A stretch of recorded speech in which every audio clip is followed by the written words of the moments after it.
এই একটা গোল আমার থেকে অনেক ভালো লাগছে। হামজা ভাই আসলে ওয়াও হে। I love you. Bangladesh Hong Kong ম্যাচের হাইপ, সেই হাইপে পুরো গ্যালারি উচ্ছ্বসিত। সেই হাইপ বোধহয় ছুঁয়ে গিয়েছে রিপন মিয়াও খেলা দেখতে এসেছেন। কতখানি উচ্ছ্বসিত আসলে এই বাংলাদেশের ম্যাচ, হামজা ইফেক্ট সবকিছু নিয়ে বাংলাদেশের ফুটবল একটা নতুন সময় মনে হচ্ছে। কতখানি এক্সাইটেড? আমি খুব এক্সাইটেড, আমাদের বাংলাদেশ দলটা জিতবো, হামজা ভাই আমাদের গোল দিব, এটা আমি দেখার জন্য খুব আগ্রহ। মানে আমাদের মেডেলটা যেটা আছে বাংলাদেশের, কাপ যেটা আছে আমাদের হামজা ভাই নেক, বাংলাদেশের মানুষ নেক, এইটাই আমি চাই। আমরা চাই না আমাদের কোনো জিনিস হংকং চায়নাতে চলে যাক, এটা আমি কখনো চাবো না ভাই। হামজা তো একটা গোল দিয়েছে একেবারে শুরু থেকে, তখন দেখছি। এই একটা গোল আমার থেকে অনেক ভালো লাগছে। হামজা ভাই আসলে ওয়াও হে। এবং কি মনে হয় বাংলাদেশ শেষ পর্যন্ত ম্যাচটা কি জিতে যেতে পারবেন?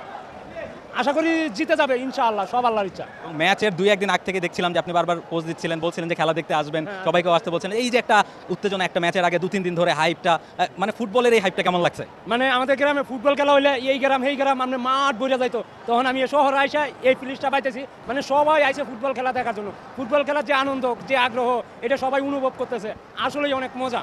এবং বাংলাদেশের ফুটবল এখন একটা নতুন উচ্চতায়, এটাই কি বাস্তব কিনা? হ্যাঁ, এটাই বাস্তব। I love